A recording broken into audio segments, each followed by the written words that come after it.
ਗੁਰੂ ਤੇਗ ਬਹਾਦਰ ਜੀ ਨੂੰ ਕੈਦ, ਤਸੀਹੇ ਅਤੇ ਲਾਸਾਨੀ ਸ਼ਹੀਦੀ, ਭਾਈ ਮਤੀ ਦਾਸ, ਸਤੀ ਦਾਸ ਤੇ ਭਾਈ ਦਿਆਲਾ ਜੀ ਦੇ ਅਦੁੱਤੀ ਸ਼ਹੀਦੀ ਸਾਕੇ ਤੇ ਕਾਜ਼ੀ ਅਬਦੁਲ ਵਹਾਬ ਦਾ ਸ਼ਰਮਨਾਕ ਅੰਤ।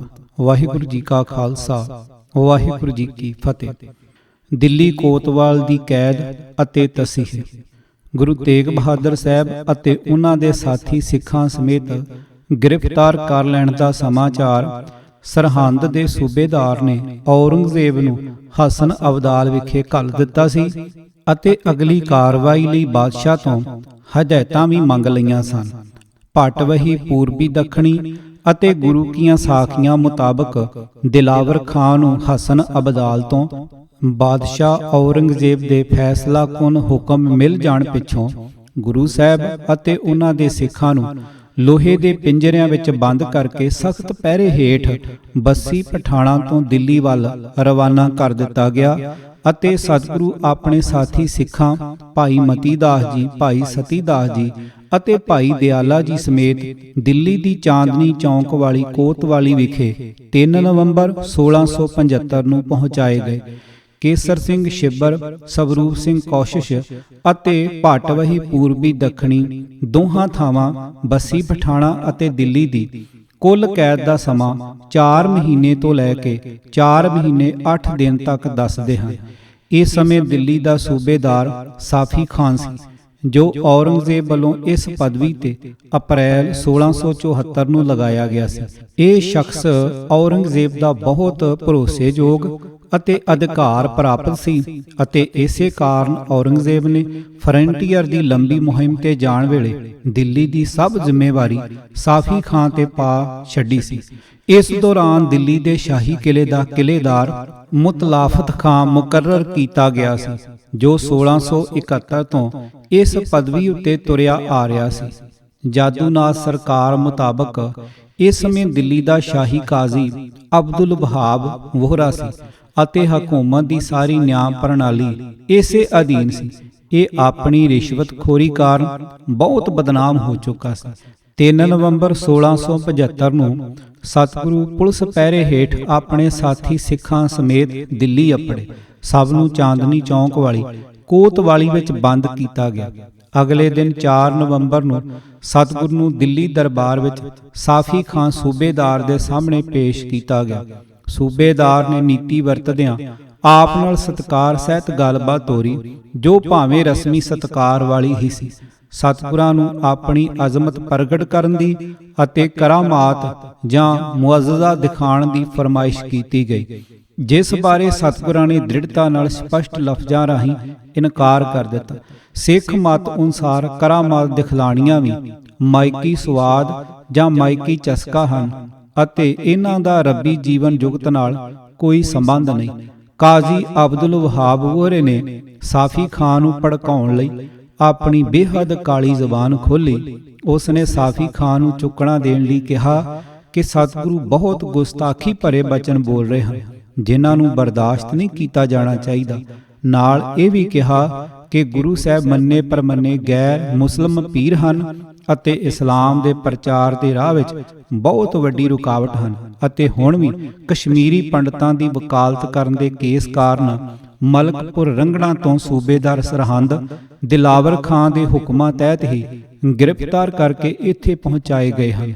ਕਾਜ਼ੀ ਦੀ ਚੁੱਕਣਾ ਦੇ ਬਾਵਜੂਦ ਸੂਬੇਦਾਰ ਦਿੱਲੀ ਨੇ ਗੁਰੂ ਸਾਹਿਬ ਨੂੰ ਗੰਭੀਰਤਾ ਪੂਰਵਕ ਸ਼ਾਹੀ ਤਜਵੀਜ਼ ਪੁਰ ਵਿਚਾਰ ਕਰਨ ਲਈ ਕਿਹਾ ਅਤੇ ਅੰਤ ਨੂੰ ਸਤਿਗੁਰਾਂ ਨੂੰ ਉਹਨਾਂ ਦੇ ਸਾਥੀ ਸਿੱਖਾਂ ਸਮੇਤ ਕੋਤਵਾਲੀ ਭੇਜ ਦਿੱਤਾ ਗਿਆ।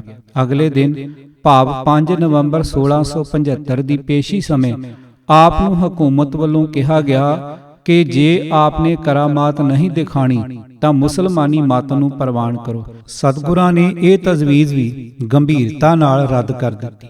ਸਾਫੀ ਖਾਨ ਨੇ ਡਰਾਵੇ ਦੇਣ ਵਾਲਾ ਰਸਤਾ ਅਖਤਿਆਰ ਕਰਦਿਆਂ ਕਿਹਾ ਕਿ ਜੇ ਇਹ ਦੋਵੇਂ ਤਜਵੀਜ਼ਾਂ ਤੁਹਾਨੂੰ ਮਨਜ਼ੂਰ ਨਹੀਂ ਤਾਂ ਤੁਹਾਨੂੰ ਦਰਦਨਾਕ ਤਸੀਹੇ ਦਿੱਤੇ ਜਾ ਸਕਦੇ ਹਨ ਅਤੇ ਮੌਤ ਦੇ ਘਾਟ ਉਤਾਰਿਆ ਜਾ ਸਕਦਾ ਹੈ। ਸਤਿਗੁਰਾਂ ਨੇ ਬੁਲੰਦ ਆਵਾਜ਼ ਵਿੱਚ ਦ੍ਰਿੜਤਾ ਨਾਲ ਉੱਤਰ ਦਿੱਤਾ ਕਿ ਪਰਮੇਸ਼ਰ ਤਾਂ ਸਭ ਦਾ ਸਾਂਝਾ ਹੈ ਅਤੇ ਸੱਚਾ ਧਰਮ ਅਥਵਾ ਸੱਚਾ ਦੀਨ ਕਦੀ ਵੀ ਅਜਿਹੇ ਧੱਕੇ ਅਰ ਅਤਿਆਚਾਰ ਦੀ ਇਜਾਜ਼ਤ ਨਹੀਂ ਦੇ ਸਕਦਾ। ਅੰਤ ਨੂੰ ਜਿੱਤ ਸਦਾ ਸੱਚ ਵਾਲਿਆਂ ਦੀ ਹੋਣੀ ਹੈ। ਸੱਚ, ਇਨਸਾਫ ਤੇ ਧਰਮ ਤੋਂ ਮੁਨਕਰ ਹੀ ਅਸਲ ਕਾਫਰ ਹਨ ਅਤੇ ਉਹਨਾਂ ਦੀ ਹਾਰ ਲਾਜ਼ਮੀ ਹੈ। ਇਸ ਪੁਰ ਸ਼ਾਹੀ ਕਾਜ਼ੀ ਨੇ ਸੂਬੇਦਾਰ ਨੂੰ ਗੁਰੂ ਸਾਹਿਬ ਵਿਰੁੱਧ ਭੜਕਾਉਣ ਲਈ ਬਹੁਤ ਵੱਧ ਘੱਟ ਜ਼ੁਬਾਨ ਚਲਾਈ, ਬਹੁਤ ਖੋਟੇ ਤੇ ਹੰਕਾਰ ਭਰੇ ਬਚਨ ਕਹੇ। ਇਸ ਦਿਨ ਵੀ ਅੰਤ ਨੂੰ ਗੁਰੂ ਸਾਹਿਬ ਅਤੇ ਉਹਨਾਂ ਦੇ ਸਭ ਸਿੱਖਾਂ ਨੂੰ ਕੋਤਵਾਲੀ ਭੇਜ ਦਿੱਤਾ ਗਿਆ। ਕਾਜ਼ੀ ਬਹੁਤ ਹੀ ਕੀਨਾਖੋਰ, ਈਰਖਾਲੂ ਅਤੇ ਕਾਲੇ ਦਿਲ ਵਾਲਾ ਸੀ। ਕਾਜ਼ੀ ਅਗਲੇ ਦਿਨ 6 ਨਵੰਬਰ 1675 ਨੂੰ ਫਿਰ ਕੋਤਵਾਲੀ ਪੁੱਜਿਆ। ਨਿਆਂ ਪ੍ਰਣਾਲੀ ਦਾ ਸਭ ਤੋਂ ਵੱਡਾ ਮੁਖੀ ਹੋਣ ਕਾਰਨ ਉਸ ਦਾ ਹੁਕਮ ਹਰ ਪਾਸੇ ਚੱਲਦਾ ਸੀ। ਉਸ ਨੇ ਜਾਤੀ ਤੌਰ ਤੇ ਕੋਤਵਾਲੀ ਵਿੱਚ ਜਾ ਕੇ ਦਰੋਗੇ ਨੂੰ ਹੁਕਮ ਦਿੱਤਾ ਕਿ ਗੁਰੂ ਸਾਹਿਬ ਨੂੰ ਇਸਲਾਮ ਵਿੱਚ ਲਿਆਉਣ ਲਈ ਸਭ ਪ੍ਰਕਾਰ ਦੇ ਕਸ਼ਟ ਤੇ ਤਸੀਹੇ ਦਿੱਤੇ ਜਾਣ। ਦਰੋਗੇ ਨੇ ਸਖਤੀ ਨਾਲ ਕਾਜ਼ੀ ਦੇ ਹੁਕਮਾਂ ਦੀ ਪਾਲਣਾ ਕੀਤੀ। ਗੁਰੂ ਕੀਆਂ ਸਾਖੀਆਂ ਮੁਤਾਬਕ ਗੁਰੂ ਸਾਹਿਬ ਦੇ ਸਰੀਰ ਅਤੇ ਸੀਸ ਉੱਪਰ ਗਰਮ ਤੇ ਸੜਦੀ ਬਲਦੀ ਰੇਤ ਪਾਈ ਗਈ। ਸਰੀਰ ਛਾਲੇ ਹੋ ਗਿਆ। ਇਸ ਪਿੱਛੋਂ 3 ਦਿਨਾਂ ਤੱਕ ਵੱਧ ਤੋਂ ਵੱਧ ਤਸੀਹੇ ਦਿੱਤੇ ਜਾਂਦੇ ਰਹੇ। ਕਾਜ਼ੀ ਐਸਾ ਦੁਸ਼ਟ ਆਤਮਾ ਪੁਰਖ ਸੀ ਕਿ ਤਸੀਹਾਂ ਬਾਰੇ ਤਸੱਲੀ ਕਰਨ ਲਈ 3 ਦਿਨ 7, 8 ਅਤੇ 9 ਨਵੰਬਰ 1675 ਨੂੰ ਰੋਜ਼ ਕੋਤਵਾਲੀ ਆਉਂਦਾ ਰਿਹਾ। ਉਸ ਨੂੰ ਲਗਾਤਾਰ ਇਹ ਆਸ ਸੀ ਕਿ ਇਹਨਾਂ ਅਸਹਿ ਤਸੀਹਾਂ ਦੇ ਦੁੱਖਾਂ ਰਾਹੀਂ ਸ਼ਾਇਦ ਇੱਕ ਅੱਧ ਦਿਨ ਦੇ ਅੰਦਰ ਹੀ ਉਹ ਗੁਰੂ ਸਾਹਿਬ ਤੇ ਉਹਨਾਂ ਦੇ ਸਿੱਖਾਂ ਨੂੰ ਝੁਕਾ ਜਾਂ ਡੁਲਾ ਸਕੇਗਾ। ਗੁਰੂ ਸਾਹਿਬ ਨੇ ਇੱਕ ਬਹੁਤ ਵੱਡੀ ਆਤਮਿਕ ਦ੍ਰਿੜਤਾ ਦਿਖਾਈ ਕਿ ਕਾਜ਼ੀ ਦੀ ਕਿਸੇ ਗੱਲ ਦਾ ਕੋਈ ਵੀ ਜਵਾਬ ਦੇਣ ਤੋਂ ਇਨਕਾਰ ਕਰ ਦਿੱਤਾ। ਅਗਲੇ ਦਿਨ ਅਰਥਾਤ 10 ਨਵੰਬਰ 1675 ਨੂੰ ਬਲਦੇ ਥੰਮ ਨਾਲ ਆਪ ਦੇ ਸਰੀਰ ਨੂੰ ਲਗਾ ਕੇ ਤਸੀਹੇ ਦਿੱਤੇ ਗਏ। ਭਾਈ ਮਤੀ ਦਾਸ ਜੀ, ਭਾਈ ਸਤੀ ਦਾਸ ਜੀ ਤੇ ਭਾਈ ਦਿਆਲਾ ਜੀ ਦੇ ਅਦੁੱਤੀ ਸ਼ਹੀਦੀ ਸਾਕੇ। ਇਸ ਤੋਂ ਅਗਲੇ ਦਿਨ ਭਾਵ 11 ਨਵੰਬਰ 1675 ਵੀਰਵਾਰ ਨੂੰ ਸਤਿਗੁਰਾਂ ਨੂੰ ਕੋਤਵਾਲੀ ਦੇ ਬਾਹਰ ਵਾਲੇ ਬਰੋਟੇ ਹੇਠ ਲਿਆਂਦਾ ਗਿਆ। ਕਾਜ਼ੀ ਨੇ ਇਸ ਦੌਰਾਨ ਇੱਕ ਹੋਰ ਨੀਚਤਾ ਭਰੀ ਸੋਚਣੀ ਸੋਚ ਲਈ। ਉਸ ਦਾ ਵਿਚਾਰ ਸੀ ਕਿ ਗੁਰੂ ਜੀ ਦੇ 3 ਸਾਥੀ ਸਿੱਖਾਂ ਨੂੰ ਜੇ ਇਬਰਤਨਾਕ ਤਸੀਹੇ ਦੇ ਕੇ ਬਹੁਤ ਭਿਅੰਕਰ ਜਾਂ ਖੌਫਨਾਕ ਕਿਸਮ ਦੀਆਂ ਮੌਤਾਂ ਨਾਲ ਗੁਰੂ ਜੀ ਦੀਆਂ ਅੱਖਾਂ ਸਾਹਮਣੇ ਮਾਰਿਆ ਜਾਏ ਤਾਂ ਸ਼ਾਇਦ ਗੁਰੂ ਜੀ ਨੂੰ ਡਲਾਇਆ ਜਾ ਸਕੇਗਾ। ਸ਼ਾਹੀ ਕਾਜ਼ੀ ਨੇ ਸਤਿਗੁਰਾਂ ਦੇ 3 ਸਿੱਖਾਂ ਨੂੰ ਵੱਖ-ਵੱਖ ਕਿਸਮ ਦੇ ਤਸੀਹੇ ਦੇ ਕੇ ਦਰਦਨਾਕ ਅਤੇ ਅਤ ਖੌਫਨਾਕ ਮੌਤਾਂ ਨਾਲ ਮਾਰਨ ਦਾ ਫਤਵਾ ਦੇ ਦਿੱਤਾ। ਕਾਜ਼ੀ ਦੇ ਹੁਕਮ ਅਨੁਸਾਰ ਭਾਈ ਦਿਆਲਾ ਜੀ ਨੂੰ ਚਾਂਦਨੀ ਚੌਂਕ ਦੇ ਇੱਕ ਖੂਹ ਲਾਗੇ ਪਾਣੀ ਦੀ ਉਬਲਦੀ ਦੇਗ ਵਿੱਚ ਉਬਾਲ ਕੇ ਸ਼ਹੀਦ ਕੀਤਾ ਗਿਆ, ਜੋ ਲੂੰ ਕੰਡੇ ਖੜੇ ਕਰ ਦੇਣ ਵਾਲਾ ਇਤਿਹਾਸਕ ਵਾਕਿਆ ਹੈ। ਭਾਈ ਸਾਹਿਬ ਨੇ ਦੁਨੀਆ ਨੂੰ ਹੈਰਤ ਵਿੱਚ ਪਾ ਦੇਣ ਵਾਲੀ ਸਿੱਖੀ ਅਡੋਲਤਾ ਦੇ ਖੁੱਲ੍ਹੇ ਦੀਦਾਰ ਕਰਵਾਏ। ਕੁਝ ਸਾਲ ਪਹਿਲਾਂ ਜਿਸ ਥਾਂ ਤੇ ਮੈਜੈਸਟਿਕ ਸਿਨੇਮਾ ਦੀ ਇਮਾਰਤ ਸੀ, ਇਸ ਦੇ ਐਨ ਸਾਹਮਣੇ ਘੰਟੇ ਵਾਲੇ ਹਲਵਾਈ ਦੀ ਮਸ਼ਹੂਰ ਦੁਕਾਨ ਹੈ। ਇਸ ਹਲਵਾਈ ਦੀ ਦੁਕਾਨ ਵਾਲਾ ਖੂਹ ਹੀ ਉਹ ਇਤਿਹਾਸਕ ਥਾਂ ਹੈ ਜਿੱਥੇ ਭਾਈ ਦਿਆਲਾ ਜੀ ਨੂੰ ਉਬਾਲ ਕੇ ਸ਼ਹੀਦ ਕੀਤਾ ਗਿਆ। ਭਾਈ ਮਤੀ ਦਾਸ ਜੀ ਨੂੰ ਚਾਂਦਨੀ ਚੌਂਕ ਦੇ ਫੁਹਾਰੇ ਵਾਲੇ ਅਸਥਾਨ ਤੇ ਹੀ ਆਰੇ ਨਾਲ ਚੀਰ ਕੇ ਅਣਮਨੁੱਖੀ ਕਿਸਮ ਦੇ ਤਸੀਹਾਂ ਨਾਲ ਸ਼ਹੀਦ ਕੀਤਾ ਗਿਆ। ਜ਼ਾਲਮ ਹਕੂਮਤ ਵੱਲੋਂ ਢਾਇਆ ਗਿਆ ਇਹ ਕਹਿਰ ਹਰ ਪੜਨ ਸੁਣਨ ਵਾਲੇ ਨੂੰ ਦਹਿਲਾ ਕੇ ਰੱਖ ਦਿੰਦਾ ਹੈ। ਭਾਈ ਸਾਹਿਬ ਨੇ ਅਹਿਲ ਤੇ ਪੂਰਨ ਅਡੋਲਤਾ ਦੀ ਅਵਸਥਾ ਵਿੱਚ ਰਹਿੰਦਿਆਂ ਸਭ ਨੂੰ ਹੈਰਾਨ ਕਰ ਦਿੱਤਾ। ਇਸੇ ਤਰ੍ਹਾਂ ਜ਼ਾਲਮ ਅਤੇ ਪਸ਼ੂ ਬਿਰਤੀ ਕਾਜ਼ੀ ਨੇ ਭਾਈ ਸਤੀ ਦਾਸ ਜੀ ਨੂੰ ਕੋਤਵਾਲੀ ਦੇ ਸਾਹਮਣੇ ਰੂੰ ਵਿੱਚ ਲਵੇਟ ਕੇ ਬੰਨ੍ਹ ਕੇ ਜਿੰਦਾ ਸਾੜ ਕੇ ਮਾਰਨ ਦਾ ਫਤਵਾ ਦਿੱਤਾ, ਜੋ ਜਲਾਦਾਂ ਨੇ ਅਮਲ ਵਿੱਚ ਲੈ ਆਂਦਾ।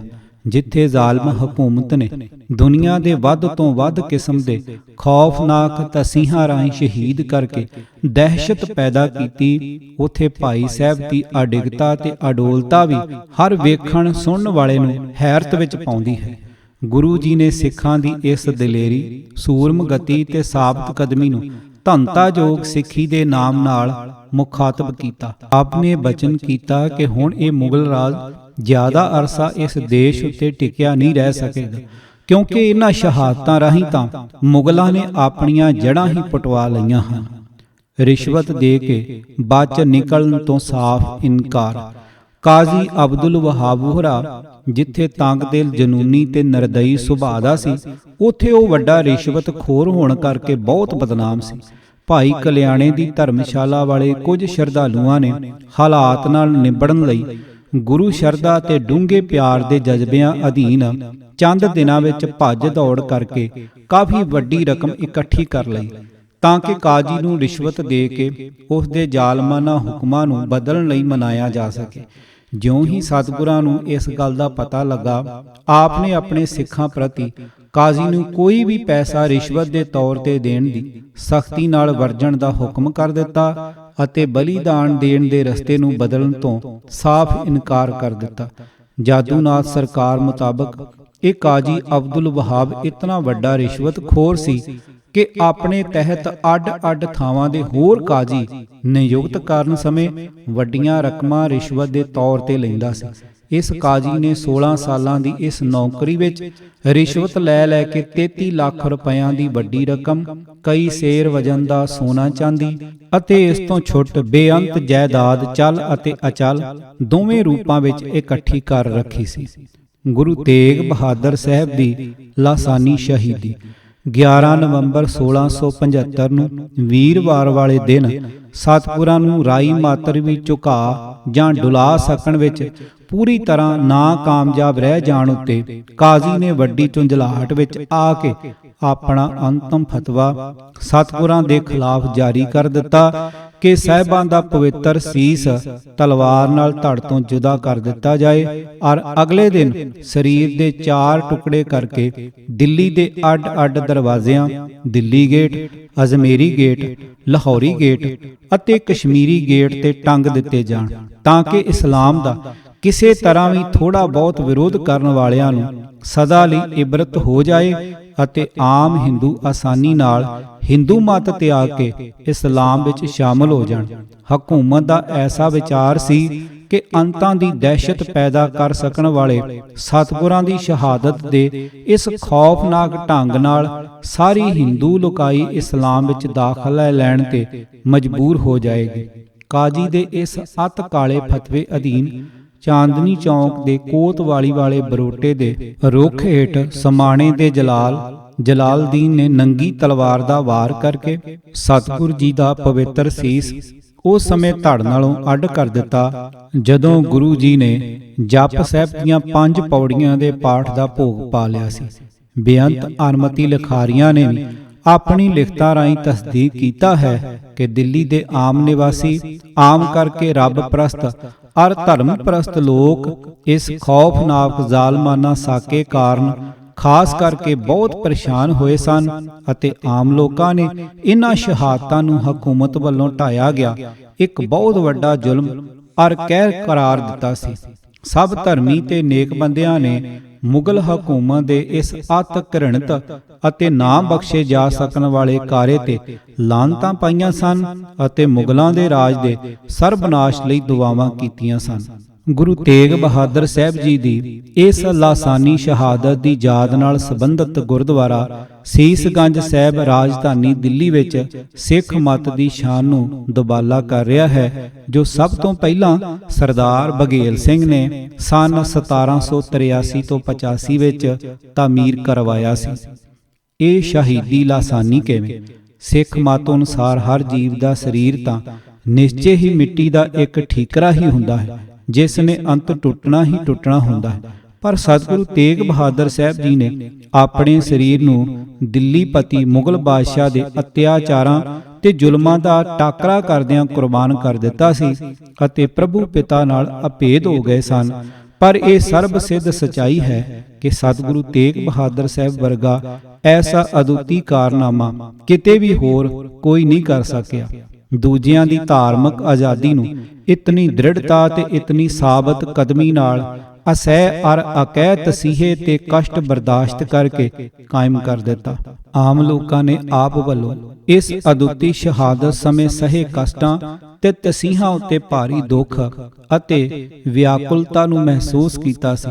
ਸੰਸਾਰ ਦੇ ਸਮੂਹ ਨਿਰਪੱਖ, ਨੇਕ ਤੇ ਧਰਮੀ ਬੰਦਿਆਂ ਨੇ ਗੁਰੂ ਤੇਗ ਬਹਾਦਰ ਸਾਹਿਬ ਤੇ ਉਹਨਾਂ ਦੇ ਸਿੱਖਾਂ ਵੱਲੋਂ ਬੇਮਿਸਾਲ ਸੂਰਮਗਤੀ, ਨਿਰਭੈਤਾ ਔਰ ਅਡੋਲਤਾ ਸਹਿਤ ਦਿੱਤੀ ਮਹਾਨ ਕੁਰਬਾਨੀ ਨਾਲ ਅਧਰਮ ਤੇ ਅਤਿਆਚਾਰ ਉਤੇ ਧਰਮ ਦੀ ਹੋਈ ਇਸ ਮਹਾਨ ਜਿੱਤ ਉਤੇ ਲਾਜਵਾਬ ਕਿਸਮ ਦੇ ਸਹਿਜ ਅਤੇ ਸੰਤੋਖ ਨੂੰ ਮਹਿਸੂਸ ਕੀਤਾ ਸੀ।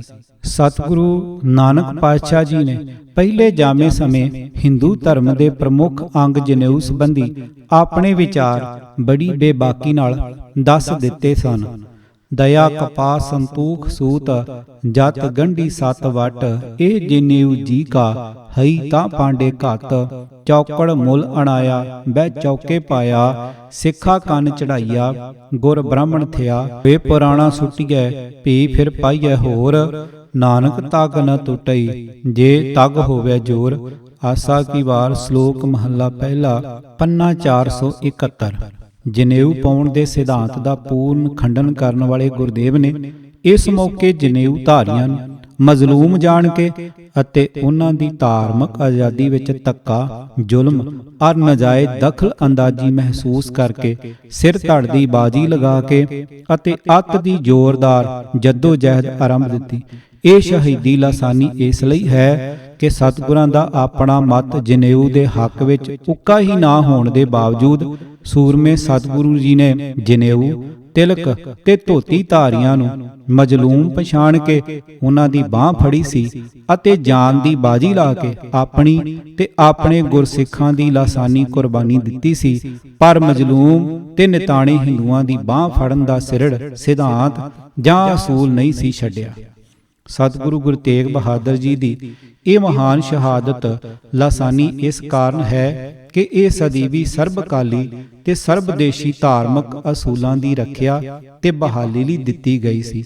ਇਹ ਸ਼ਹਾਦਤ ਲਾਸਾਨੀ ਇਸ ਲਈ ਹੈ ਕਿ ਇਹ ਆਪਣੇ ਮਤ ਦੀ ਥਾਵੇਂ ਦੂਜੇ ਮਤ ਦੇ ਅਸੂਲਾਂ ਤੇ ਸਿਧਾਂਤਾਂ ਦੀ ਬਹਾਲੀ ਅਤੇ ਉਸ ਦੀ ਧਾਰਮਿਕ ਆਜ਼ਾਦੀ ਬਰਕਰਾਰ ਰੱਖਾ ਸਕਣ ਦੇ ਨਿਸ਼ਾਨੇ ਲਈ ਦਿੱਤੀ ਗਈ ਸੀ, ਜਿਨ੍ਹਾਂ ਸਿਧਾਂਤਾਂ ਤੇ ਅਸੂਲਾਂ ਦੇ ਗੁਰੂ ਸਾਹਿਬ ਖੁਦ ਵੀ ਕਾਇਲ ਨਹੀਂ ਸਨ ਅਤੇ ਜਿਨ੍ਹਾਂ ਦੀ ਸਿੱਖ ਮਤ ਨੇ ਕਦਾਚਿਤ ਪ੍ਰੋੜਤਾ ਨਹੀਂ ਸੀ ਕੀਤੀ। ਇਹ ਸ਼ਹਾਦਤ ਇਸ ਕਾਰਨ ਲਾਸਾਨੀ ਹੈ ਕਿ ਸਤਿਗੁਰਾਂ ਨੇ ਅਜਰ ਤੇ ਅਸਹਿ ਤਸੀਹਾਂ, ਡਰਾਵਿਆਂ ਅਤੇ ਦਹਿਸ਼ਤਗਰਦੀ ਦੇ ਵਰਤਾਵਿਆਂ ਦਾ ਸਾਬਤ ਕਦਮੀ ਨਾਲ ਹੀ ਨਹੀਂ, ਹਿਮਾਲਿਆ ਪਹਾੜ ਵਰਗੀ ਅਡਿਗਤਾ, ਅਡੋਲਤਾ ਤੇ ਦ੍ਰਿੜਤਾ ਨਾਲ ਪੂਰੀ ਕਾਮਯਾਬੀ ਨਾਲ ਟਾਕਰਾ ਕੀਤਾ ਸੀ।